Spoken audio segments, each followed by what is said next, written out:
raised with an inconsistent routine, and that suited her family down to the ground. But with her own kids, she needs to establish a consistent routine. So let's place in our routine here one of those cornerstones, which are the kids' meal times. All right? Seeing the schedule and makes me know that we don't have to live in the chaos anymore. The baby's first feed is at what time in the morning? 6. Okay. Up here was a lot of clutter.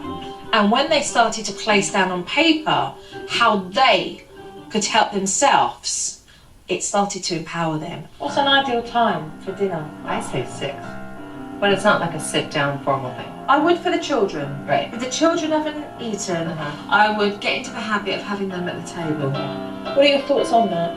That sounds like it's pushing it in the right direction, because that's certainly something I've noticed that when I grew up, my parents wanted me home for dinner. You know, it was very important. Yeah, and I had the opposite. We didn't really sit down for dinner. I mean, my mom did with us, but it was never a family ordeal.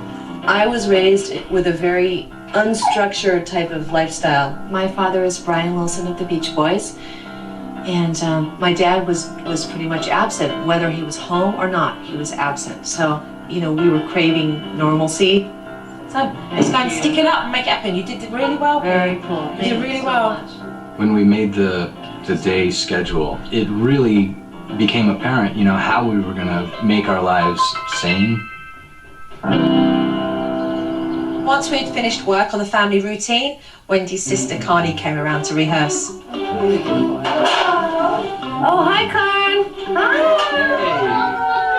Hi there.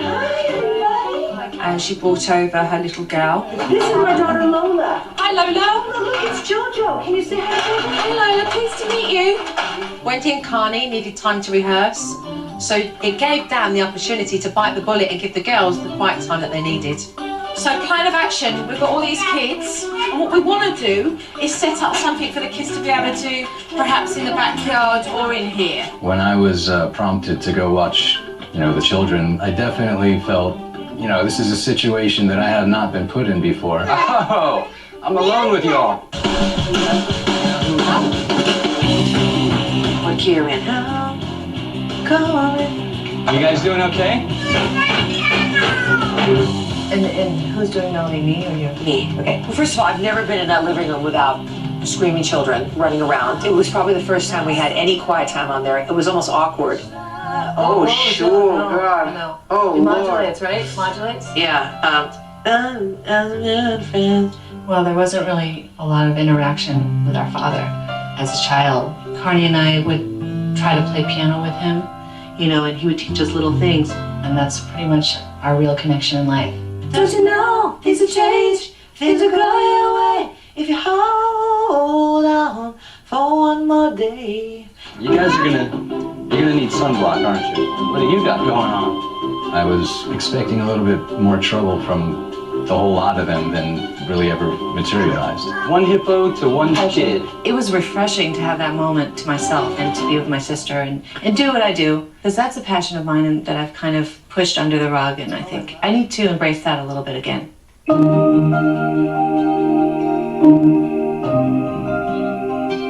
Before I went home for the night, I wanted to tackle Beau's attachment with his pacifier.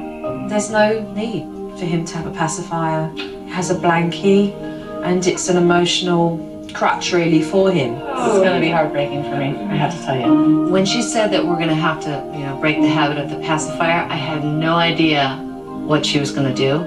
Beau, this envelope came from somebody very special, and her name is Penelope, the Passy Fairy. Okay, and when she sees that there are boys in the house that are very big boys, and they have passies, what she does is that she asks them, okay, to put their passies into the very special envelope and to post it so that she could give them to babies that would need them. And he kind of looked at me and I thought to myself, is he going to do this or not? I didn't know whether he was really going to pick up those passies. Look at you, Penelope's going to be so pleased. Seal that down nice and tightly. I was really excited that he was just really engulfed in this whole story. You going to put it in the mailbox? When he took those pacifiers to the mailbox, I just felt very proud of him. he's growing up when he does that. It felt like we were in a storybook. And it's in the morning, you're going to go to the mailbox and you're going to get at your very special own envelope. You know, it just goes to show you when you're really confident and you can bring a touch of magic into the situation, that they actually take that in their own stride and know that everything must be okay then. Place it right here, ready? 1, 2, 3, go!